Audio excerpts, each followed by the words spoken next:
room. So sa bukid naglalaro kami. Pero I read a lot of comics kasi yung mga gumagawa sa bukid, nagbabasa rin ng comics. So dito kasi sa probinsya, wala naman kaming mga cafe o mga access masyado sa mga books. No? Kaya comics.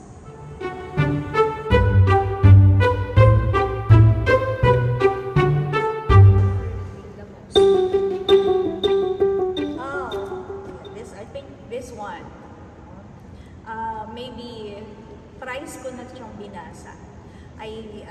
Una ko itong binasa nung ako ay early 20s. So, parang binabasa ko siya tuwing nagkakaroon ng mga major phases sa buhay ko. So, nagkaroon siya ng iba't ibang interpretation sa akin as I change in life since my early 20s.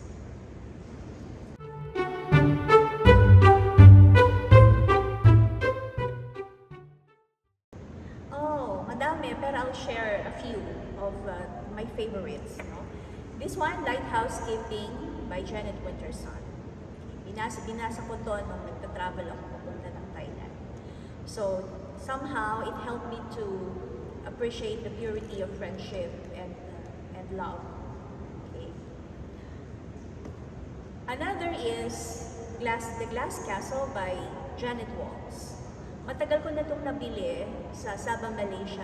Nag-travel din ako nun mag-isa and I wanted to have a cup of coffee pero sabi ko, well, might as well bumili na rin ng book.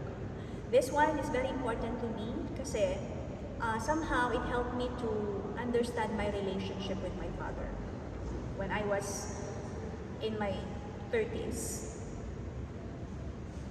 But also, I love memoirs kasi talaga. I love reading memoirs. So, ilan sa mga nabasa ko na mga memoirs ay napaka-powerful ng impact nila sa akin. One example of this is by Maxim Gorky, My Childhood.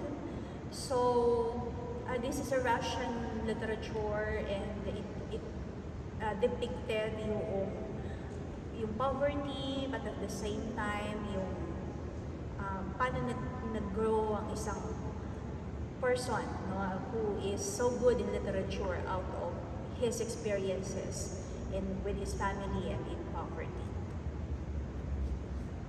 And this one I like kasi it helped me to connect with social issues, gender issues.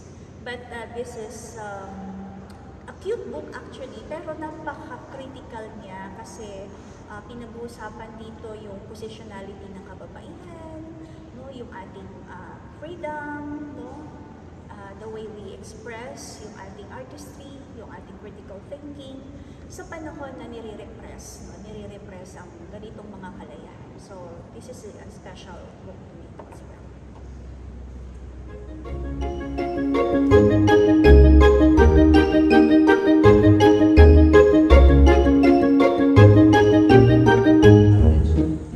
Ayan. Kasi ako, sociologist. Kaya, isa sa mga favorite kong binasa, itong Stigma ni Erving Goffman. Lumang-luma na rin ito, pero palagay ko pagka ikaw ay sa sociology, importante na mabasa ito. Lalo na for those who would like to understand, katulad ko kung minsan na medyo I have crazy ways. So minsan we feel that we are not fit to this society because of the so many standards or expectations. But this one will give you enlightenment. Another is Charlotte's Web by E.B. White. Palagi ko maraming nagbasa na rin dito, at napaka-special nito. I encourage everyone to read this kasi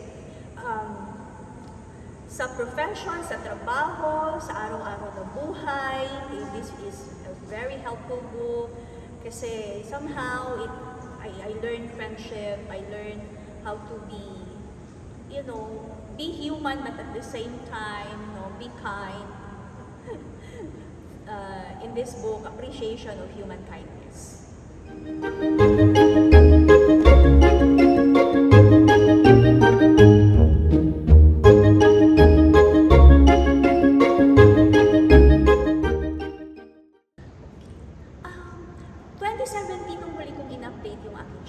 Kasi naging busy na ako sa aking dissertation at sa mga projects. So medyo masyadong luma yung aking selections.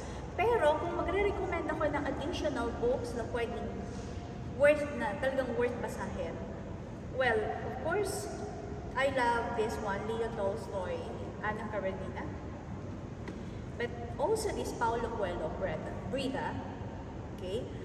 Lalo na sa mga women who seek yung the magic.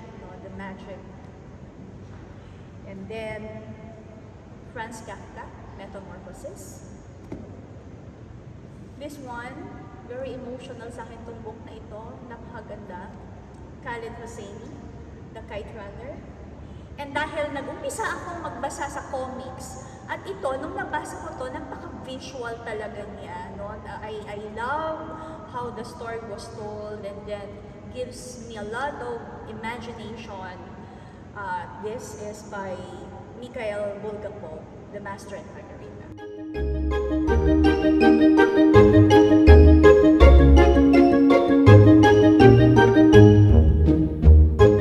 Okay, madami, pero sa ngayon, ang isi-share ko ay a quote from Lighthouse Gaming. Okay, so let me just read. I quote, "Life is so short. This stretch of sea and sand. This walk on the shore. Before the tide covers everything we have done. I love you, the three most difficult words in the world. But what else can I say?